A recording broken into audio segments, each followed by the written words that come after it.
Hi, you're listening to Everyday Superpower, the place where you can learn about body language and how to read human beings through the gestures and behaviours they subconsciously put out into the world.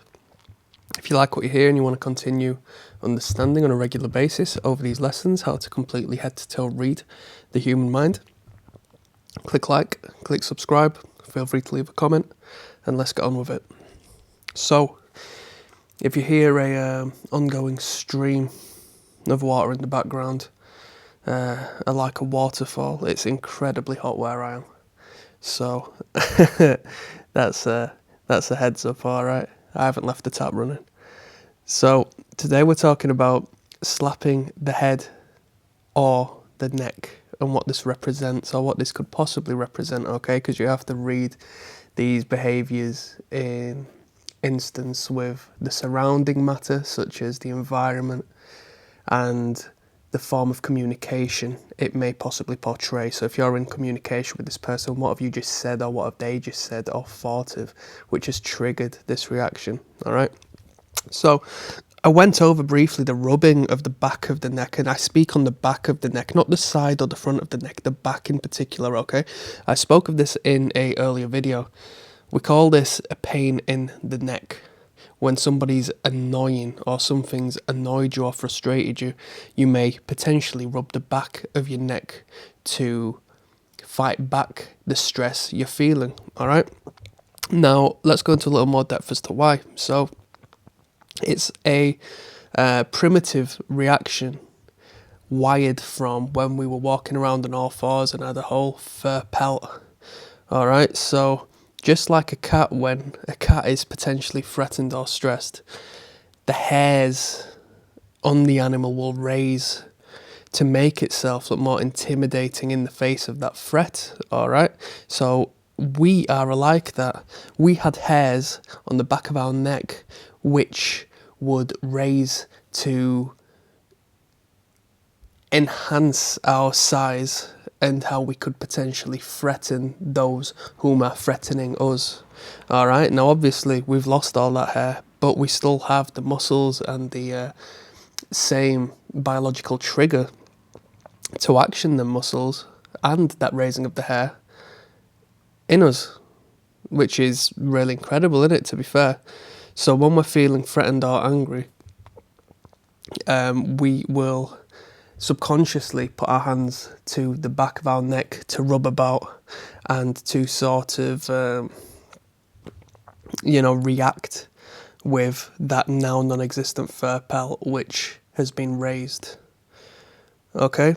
It satisfies the sensation and it's a self-soothing behaviour. So when we speak of self-soothing behaviours, these are subconscious behaviours as to where we will fight off stress by rubbing ourselves or touching ourselves, our own body, in a way to engage a rush of positive hormone to the brain, all right? This is a reoccurring instance through a lot of the videos I'm going to be speaking of regarding body language, because any sort of self-touching behaviour is a rubbing of nerve endings which creates a positive feeling in the brain, all right? So when we feel stressed, we fight back against that stress by engaging these more positive, feelings to fight back, all right? So the hand comes, rubs the back of the neck, it helps us feel good. So this is why you may see somebody slapping the back of the neck when they've potentially forgotten to do something or if they've done something incorrect. So let's talk about an example. So you are working in a shop selling products and your boss has come to you and says, "Why have you sold this product for so little? You know it costs this much." You did know, but you completely forgotten. You've sold it at the old price, so you'll slap the back of your neck. Now, what might just seem like a genuine, "oh no," gesture to those around you, or even to yourself, given you weren't aware as to why you were doing it, what that really is doing is creating a self-soothing response to the brain in the face of that threat and hearing that you've done wrong in the face of that authority figure has raised them now non-existent hairs on the neck, giving you goosebumps. Alright? So the tiny muscles on the back of the neck have raised in this primitive evolutionary wiring we have. And you have self-soothed it and satisfied that unanswered behaviour by nullifying it with the hand, the slap on the back of the neck to say calm down. Alright?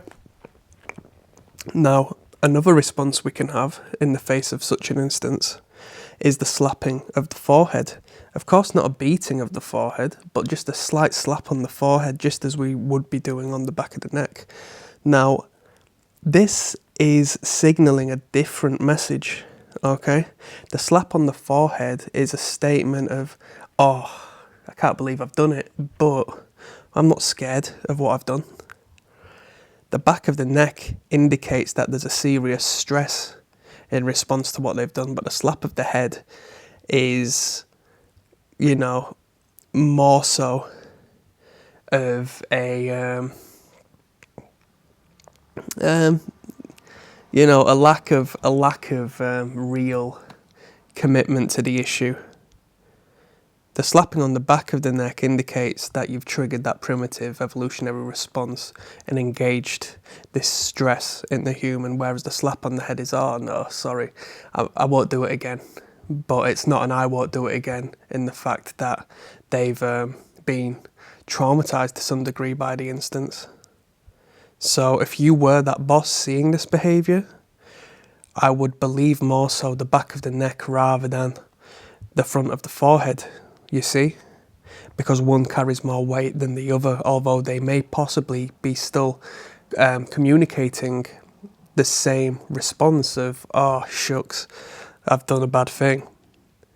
But one of them is the engagement of a serious, genuine bodily response, whereas the other is an engagement of, oh no, I've done it, but it's not that serious to them, alright?